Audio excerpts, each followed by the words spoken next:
Nós ouvimos a palavra de Deus neste domingo, a primeira leitura do livro dos Números, que nos mostra como não se pode colocar limites à ação da graça de Deus, do Espírito de Deus. Moisés estava cansado, tinha um trabalho intenso, pesado, duro, para conduzir o povo. Ele pede a Deus alguns ajudantes, e Deus então lhe dá esses ajudantes, no sentido que pede que Moisés escolha homens bons, dignos, decentes, e aí Moisés os leva à tenda da reunião, para que Deus derrame o seu Espírito também sobre eles. Mas dois não foram, ou se atrasaram, ou não tinham vontade de ir, e não foram naquele encontro, mas receberam da mesma forma que os outros que foram o Espírito de Deus.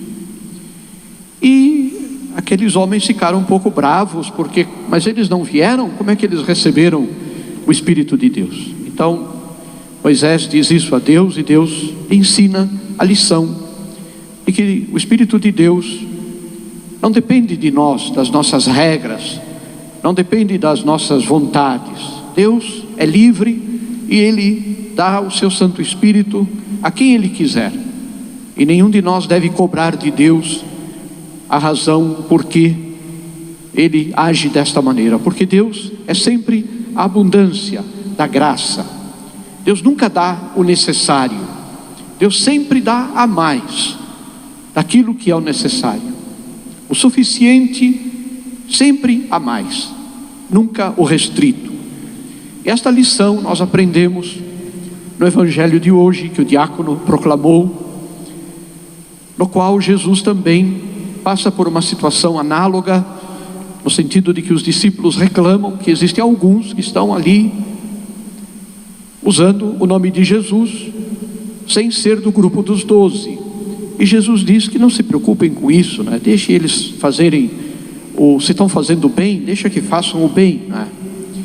E nosso Senhor depois dá uma lição, e essa lição, ela me parece que no texto do Evangelho de hoje é a lição que nós devemos também aprender.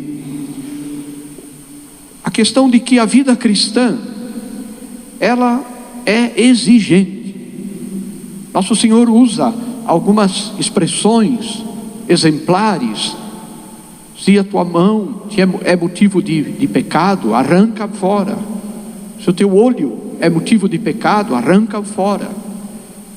Se o teu pé te leva a pecar, corta fora o teu pé.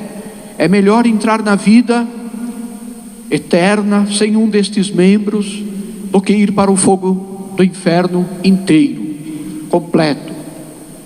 Ou seja, nosso Senhor nos ensina que a vida cristã é sempre e constantemente será sempre uma luta, um trabalho de vencimento de si mesmo, de busca de uma perfeição que na verdade não é fruto do nosso trabalho, é ação da graça de Deus.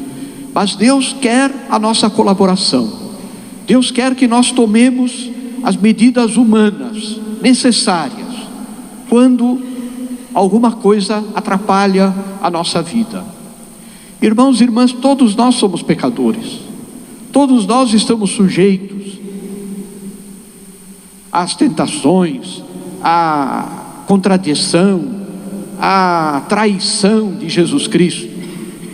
Quem disser, eu não tenho tentação nenhuma, eu sou uma pessoa imune a isso, de duas uma, ou é louco, ou está mentindo. Porque a vida do homem, a palavra de Deus ensina isso. Nós estamos no mês da Bíblia, que a vida do homem nesta terra é luta, é combate. E o combate não é contra os outros. O principal combate que nós precisamos travar é contra nós mesmos, contra as nossas paixões baixas, que tentam nos prender a este mundo, a esta terra.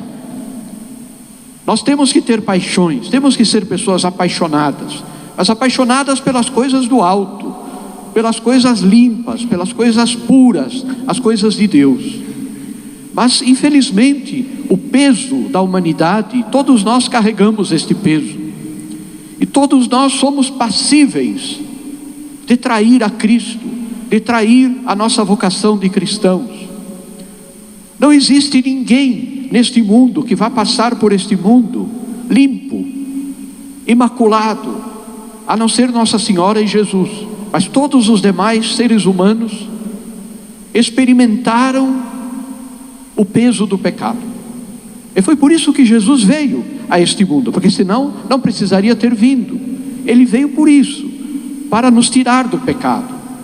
E por isso, o que Nosso Senhor nos ensina no Evangelho, não é que nós temos que nos mutilar fisicamente, não é isso. Mas nós precisamos lutar contra as paixões baixas, tomar as medidas certas, corretas, que muitas vezes são medidas drásticas. Cortar uma amizade que está me afastando de Deus, que está me tirando da vocação para a qual Deus me chamou. Ter a coragem de desligar a televisão, de desligar o computador, enfim, essas coisas práticas, concretas do dia a dia. Ter a coragem de pedir perdão, desculpas a uma pessoa que eu ofendi.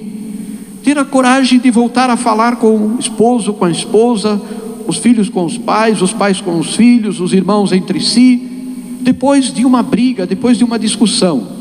Nós não devemos ficar, mas por que eu fiz isso? Por que aconteceu isso? Isso não interessa.